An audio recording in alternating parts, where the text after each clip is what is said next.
Halo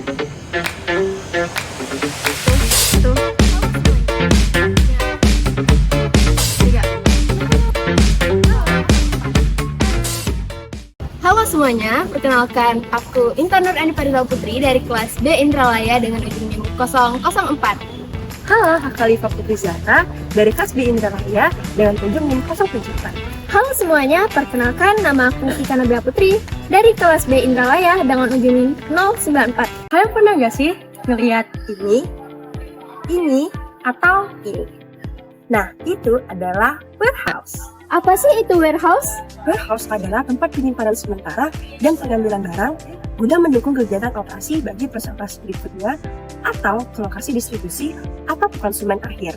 Nah, ternyata warehouse itu nggak cuma untuk menyimpan barang loh, masih banyak fungsi warehouse lainnya. Mau tahu? Mau. Fungsi warehouse yang pertama adalah berfungsi sebagai transportasi. Kedua, berfungsi sebagai koordinasi supply and demand. Nah, artinya, warehouse dapat digunakan sebagai tempat penyimpanan barang aman ketika permintaan pasar sedang berfluktuasi.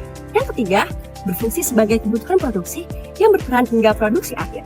Dan yang terakhir, berfungsi sebagai pertimbangan pemasaran guna untuk mempercepat dan mempermudah pendistribusian barang. Nah, warehouse sendiri memiliki 3 klasifikasi. Nah, klasifikasi yang pertama yaitu raw material warehouse. Nah, raw material warehouse ini merupakan jenis pergudangan yang berfungsi untuk menyimpan setiap material yang dibutuhkan oleh proses produksi. Yang kedua merupakan work in process storage. Nah, barang yang disimpan di jenis gudang ini merupakan barang yang sedang dalam proses produksi atau sedang dalam pengerjaan. Nah, yang ketiga merupakan finished goods storage. Nah, sesuai namanya nih, finished goods storage merupakan jenis penyimpanan yang dimana menyimpan barang yang sudah jadi atau selesai masa pengerjaan. Nah, warehouse sendiri memiliki banyak sekali karakteristik umum, diantaranya yang pertama, warehouse itu memiliki ruang penyimpanan yang luas untuk menampung berbagai barang dan produk. Yang kedua, warehouse membutuhkan sistem inventaris yang efisien untuk memantau stok, penyimpanan barang, dan riwayat penyimpanan. Nah, yang ketiga, warehouse dilengkapi dengan fasilitas pendukung seperti rak penyimpanan, forklift, conveyor belt, dan sistem keamanan. Di sini aku mau menjelaskan bagaimana aplikasi penggunaan warehouse di sini. Yang pertama, itu terdapat pada industri manufaktur. Yang kedua, di retail dan distribusi. Ketiga, di e-commerce. Keempat, di logistik dan transportasi. Dan yang terakhir, itu di pergudangan publik. Baik, selanjutnya kita akan mendengarkan informasi yang tak kalah penting dari informasi yang sebelumnya, yaitu faktor yang menentukan pemilihan warehouse. Yang pertama adalah lokasi yang strategis. Nah, hal terpenting terkait lokasi yang harus diperhatikan adalah kemudahan untuk diakses. Faktor yang kedua adalah kapasitas dan ukuran. Kita harus memastikan bahwa warehouse kita memiliki ruangan yang memadai untuk penyimpanan saat ini. Yang ketiga adalah fasilitas pendukung, seperti gudang yang memiliki fasilitas yang lengkap dan memadai atau bahkan dijadikan kantor cabang. Hal ini tentunya meningkatkan efisiensi pengelolaan perusahaan. Yang keempat adalah faktor keamanan. Faktor keamanan ini bisa berkaitan seperti lokasinya yang memang aman atau tidak jauh dari area penduduk.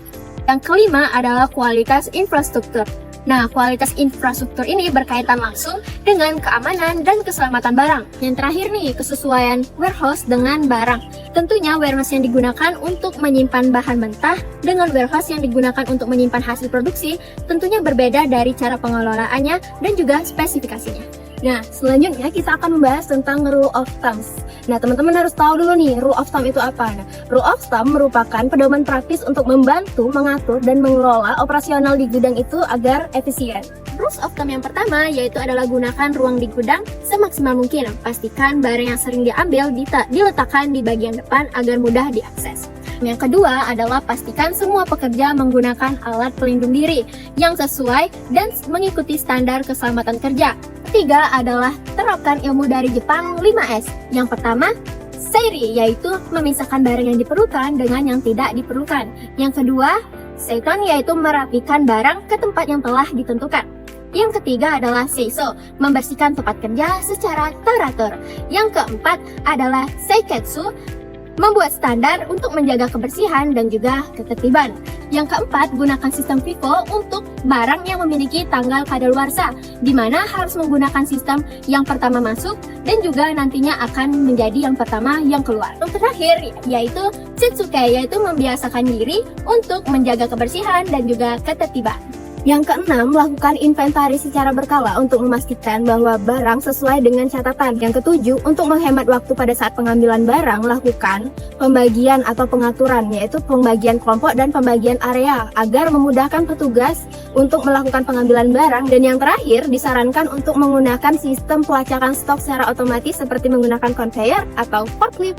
Bagaimana sih menghitung luas kapasitas dari warehouse itu sendiri?